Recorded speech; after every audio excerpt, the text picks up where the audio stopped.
J, leader, channel J.TV. So yes, the host is called the Retro Horror Review Show, but over discussion and in the season, we're changing up. We want to do new things, which I have done, which Stranger Things did the Blair Witch review. But there's this whole other, all these other genres of all these other amazing films, and we want to talk about them. I just went back to a great title from 1994 of one of the greatest anime genres, one of the greatest anime love stories, in my perspective, out there. I just finished watching Macross Plus 1 and 2, and they are amazing. The rundown of the plot is there's still Zentradi out there in space fighting the UN Spacey, because they're out there colonizing space and there's random alien attacks from Zentradi. I also imagine Meltrandi as well. That's right, yeah. Isamu Dyson. And he is a ace pilot for the UN Spacey with variable fighters or Veritech fighters, however you want to say them throughout the series of the film. Or the Valkyrie fighters, even been called. But you're introduced to him, he's doing crazy flying antics and he kicks a lot of butt. And then eventually he gets noticed that he gets transferred over to become an ace pilot, which is kind of like his dream come true for him. Eventually he gets transferred over to over at New Edwards or New Eden's test base, which is his home planet where he went to high school and grew up and all that too.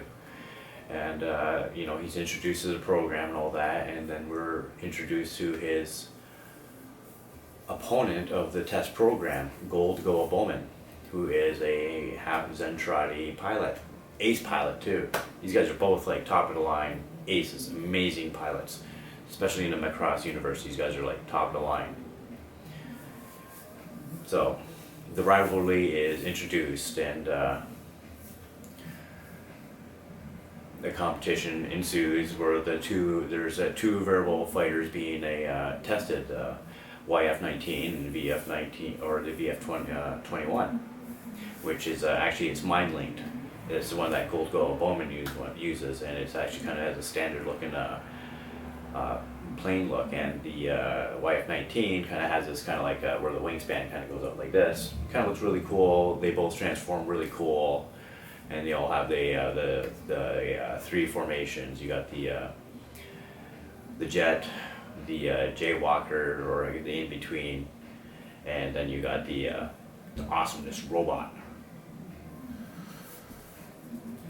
So that's going on, and eventually we're also introduced to Moon Sung Lung, who is the producer for a rock pop idol named Sharon Apple, who is actually a virtual reality star. It's a very interesting concept because she, throughout the media and being such a pop sensation, she actually emulates, it seems like, real emotion, real power. And we eventually more get into that with Moon's story.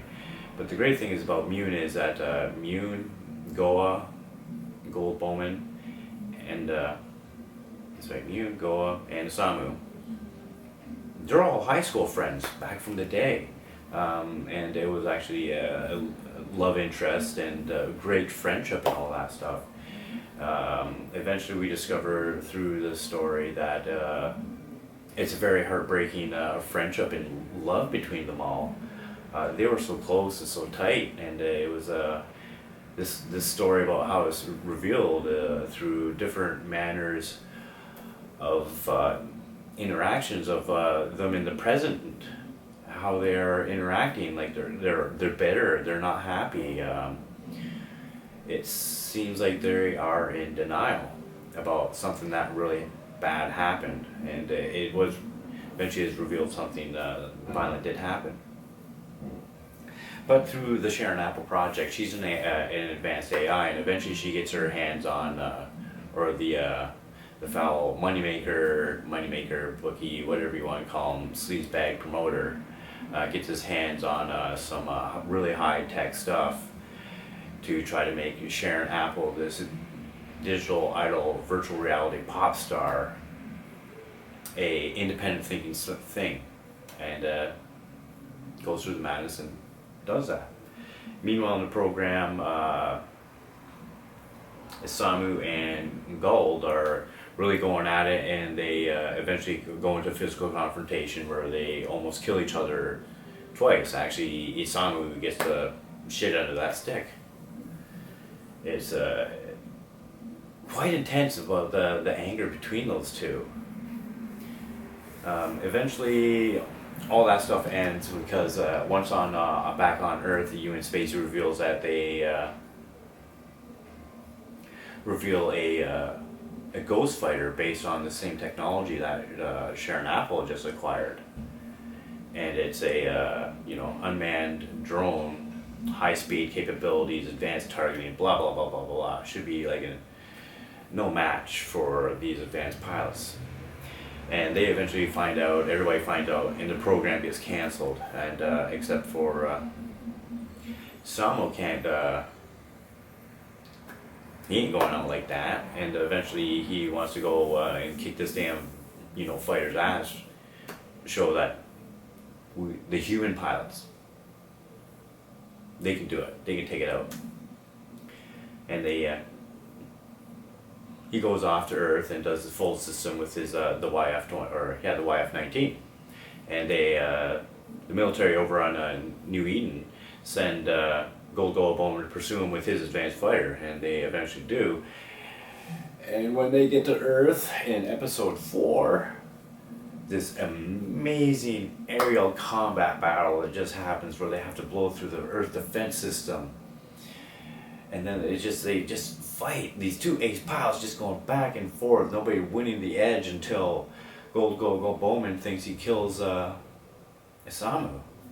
And at that point we realize is when he released all his anger and all that stuff, and he thinks he's killed Isamu, he realized he was the problem. It was his anger, him being in trying to not be able to control that instinct, which drove apart that friendship, which drove that apart that love. It was actually pretty heartbreaking, but the thing was, it was beautiful because that friendship developed right back there. It was such a wonderfully animated moment. It was just amazing. Eventually Sharon Apple and the X1, because she's advanced AI, takes over the Macross and tries to kill Samu by giving him the ultimate high. Great battle ensues. One of the pilots is sacrificed, the Macross is defeated, and it just kind of ends on a beautiful note, even though somebody passed of that triangle of great friendship. A virtual pop star was destroyed.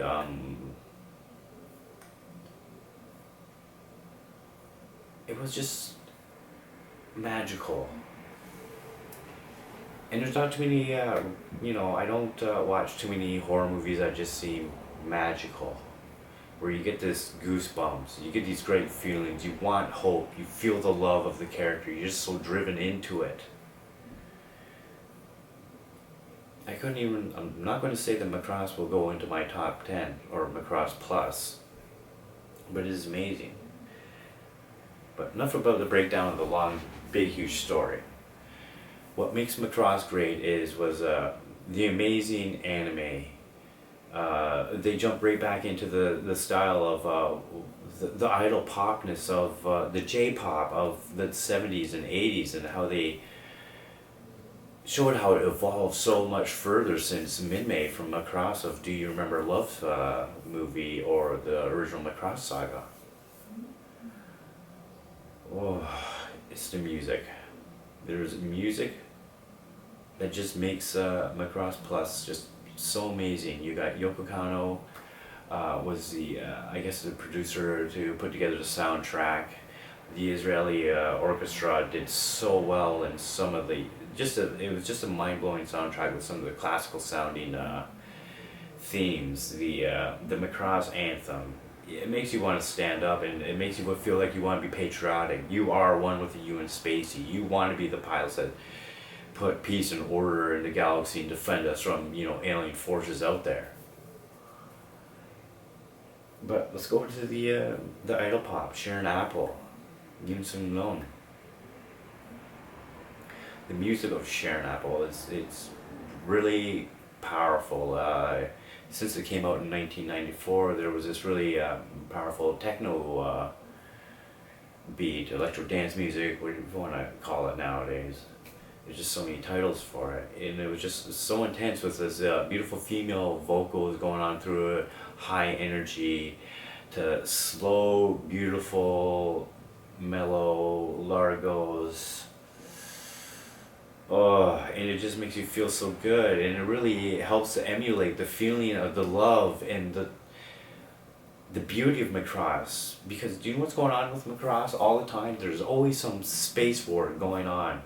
And the first one is to try to destroy the Earth, and this one, it seems like, yes, there's alien invaders still roaming out because you're introduced right into it. But it's never about the war. It's never truly about how awesome the battle scenes are. It's about the love. It's about the love stories. It's about this romance that is just, it kind of makes you want to reach out and acquire something so amazing like that is portrayed in the Macross movies, where there's choice and struggle.